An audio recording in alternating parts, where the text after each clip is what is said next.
Good morning. Good morning. The machine hadn't caught up with me yet. Hi. It's Friday, November 7th, 2025. My name is Terry Morgan. We are here to practice Wudang Qigong, and we're here to talk a little bit about how we develop our practice. This idea that we start with some basic movements, that we learn the internal work, that we begin developing that internal workmanship combined with the physical movements, combined with the breath, so that our practice begins to develop as a whole, not piecemeal. That clarity that I talked about of knowing what you're supposed to be doing. Now, what am I doing? What am I doing in this exercise? What am I supposed to be doing? Enables the development. If you don't know what you're doing, how can you develop it? That level of development depends on your practice, depends on how much you put into it, and it depends on what you are learning and what you have learned. So, what you have that you can bring to that practice. I talked about in basic class yesterday, I talked about this idea that, we first Qigong set, begin at extreme emptiness. Ladies, right hand on the outside. Gentlemen, left hand on the outside. Put the hands together here. Go clap, clap, and bring it up and put it down. And bring it up and down and up and down. No, that's not what we're doing. Not really.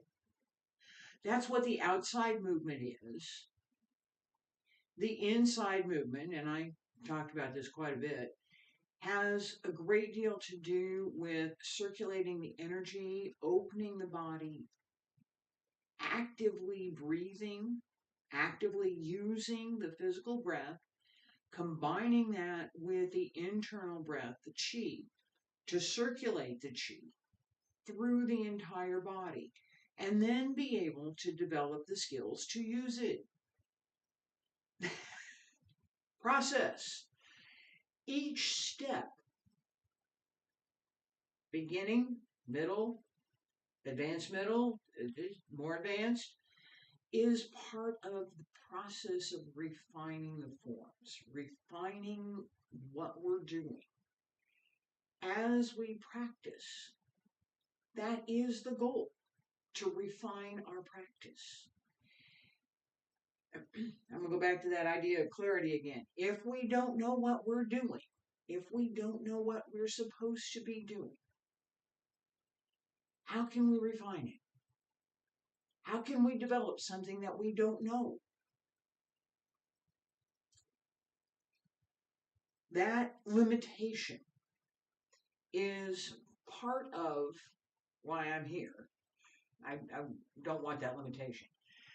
And it's part of the difficulty that a lot of folks have with developing their practice.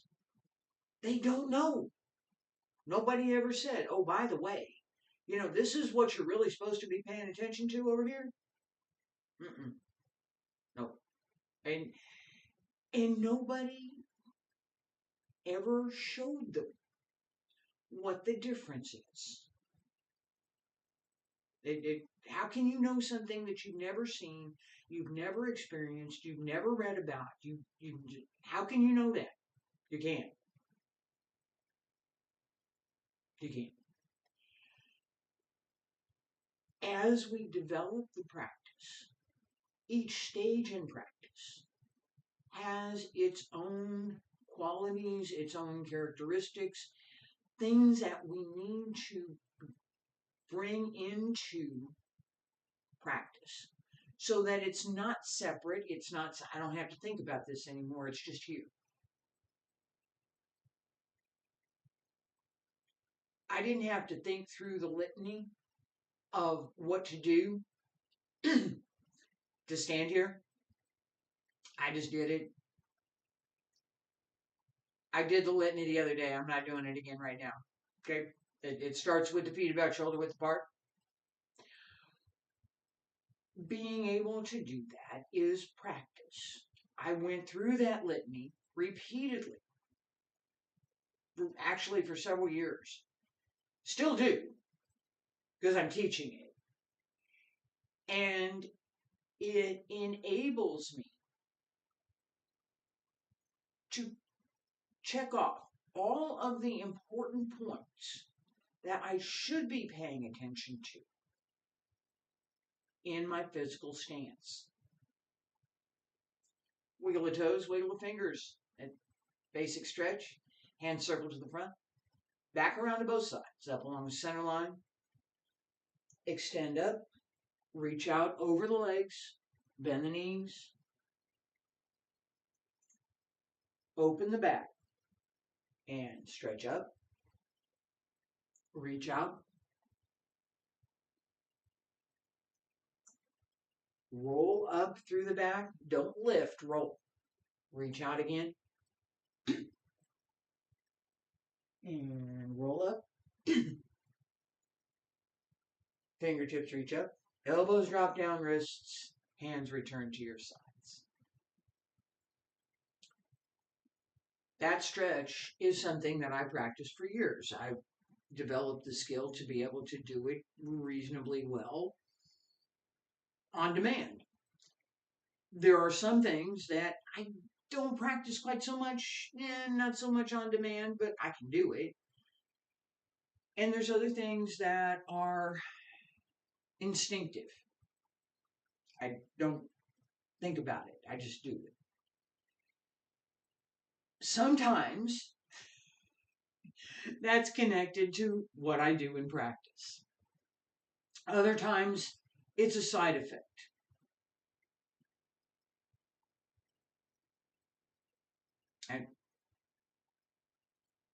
But I just turn my hand over. That's it. Word off. It's word off. Because there. Yes. It's not something that I think about, but I do it. And I pay attention to that idea that, yeah, it's something that has become a reflex. We want that. In Taiji push hands, it's not a test of who's stronger. It's a test of who's got the quicker reflex. And it's fast. But it looks like people just standing there. Just stand here. Push hands. Okay? Yeah, push hands. You have no idea what's going on, except that there's two people standing. This is the other person's elbow. This is the other person's hand. There's two people standing. And they don't move all that much.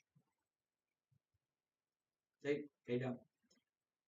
There's a lot going on inside that's visible when and if one of the people loses balance, because they will fall down. that level of skill is something that we develop as part of Tai Chi practice. It's not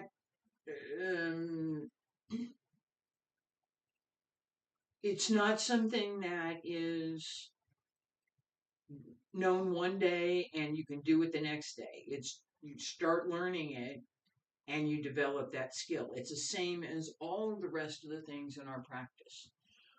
With that in mind, push,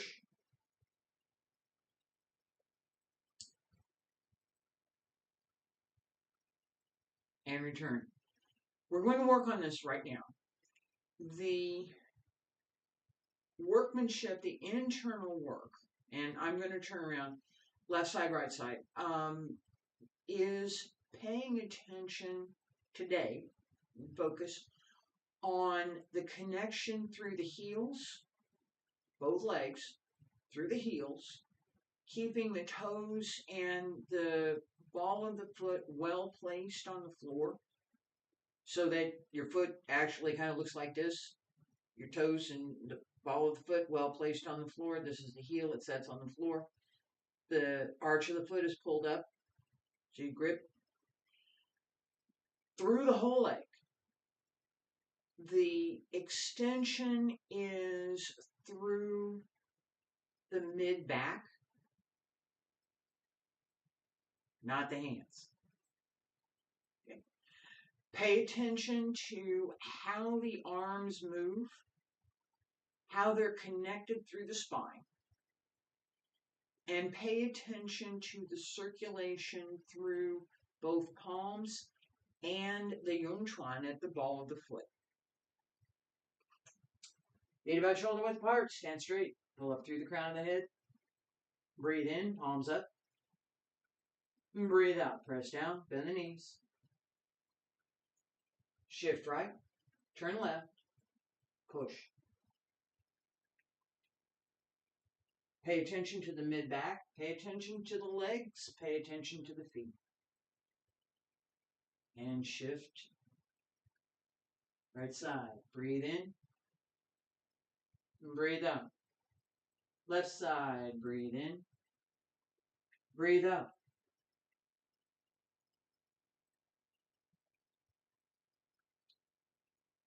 Open the back.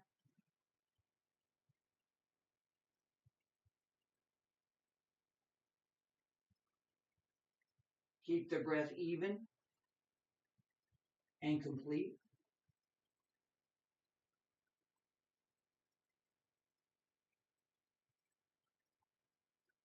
Pay attention to the mid-back as you push. Keep the arms open. Keep the elbows down. Breathe in.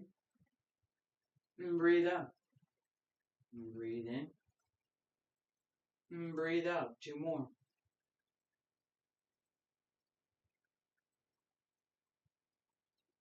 Don't forget about the back foot. Don't forget about the front foot either. Pull in. 1 more time.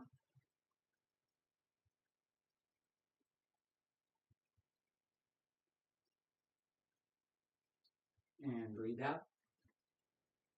And breathe in. Breathe out. Hands down along both sides. Pull up through the crown of the head. Raise the heels and lower. Stay there. Breathe in. Breathe out.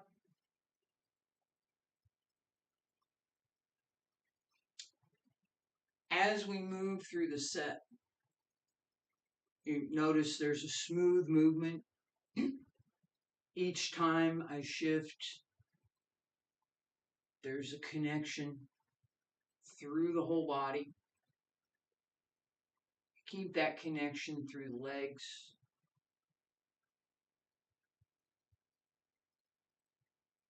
Right? You should have been able to see the pull right there through my shoulders. Drop the elbows, drop the back, pull the shoulders. The hands come with. It's that's the result of what I'm doing, okay? That idea. It's for advanced class. That's why we're here, okay? This advanced class. Okay. At the beginning, what do you do? What do you see? Feet about shoulder width apart. Palms up, palms down. Bend the knees. Shift right. Turn the toes. Push. Pull the hands in. Push down. Shift. Push out again. Come back. Push down. That is what I would say, the gross movement. Okay, that's basically what you're doing. The hands come up, the hands go out, the hands come back in. Okay, the way we do the movement matters. What we're doing within the movement matters. It's not just the movement itself. Today, this connection, right, should feel strong. it should feel well placed. It should feel well balanced. So that as we're moving, and we're going to do this one more time with just a little bit, all right? As we're moving, it's easy, it's comfortable, it's not strained, it's not stressed, right? That ability to relax and move at the same time and to be energetic about it, not purposeful. Façon. That's what it means. Yeah, all of that. Façon. 3 times. Pay attention again. Pay attention to the mid-back, the Taiji here, and to the connection underneath the shoulder blades for both arms. Pay attention to connecting the feet through the floor and keep the legs well connected. Feet about shoulder width apart. Stand straight. Pull up through the crown of the head. Raise the raise the hands. And breathe out. Breathe in. And breathe out. Pay attention to the feet. Pay attention to the legs. Keep the breath well connected. Keep the body well placed. Nicely centered.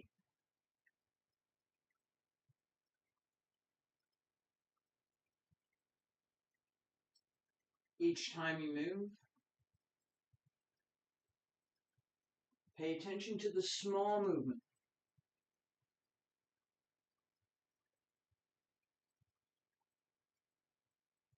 And breathe in. Last time, breathe out. Hands down on both sides. Pull up through the crown of the head. Raise the heels and lower. Stay there. Breathe in. Breathe out.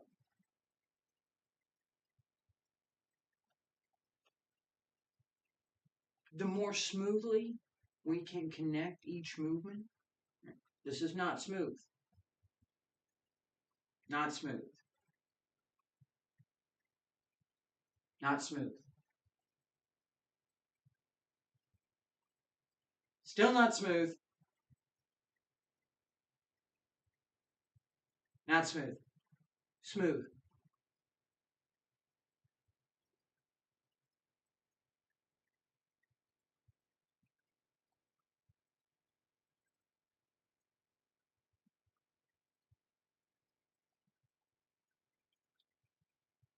That difference in what we're doing with the physical movement is part of refining the movement. It's part of refining the form.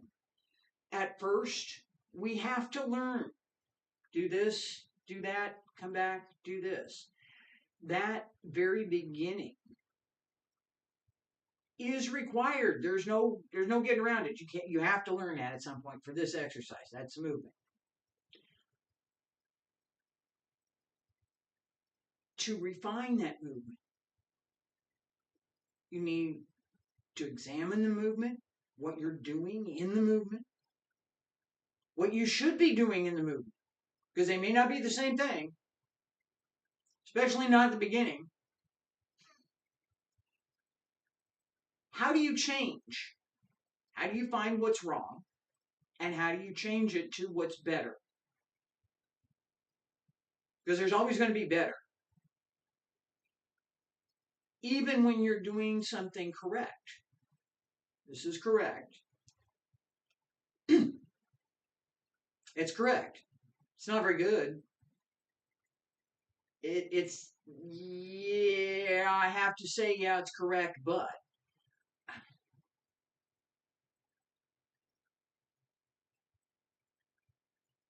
That was correct. I could explain the difference, but that's for another. I'm going to leave that for another class. What I'm trying to get at is, as we practice, we look for what we should be doing in this art, whatever this art happens to be.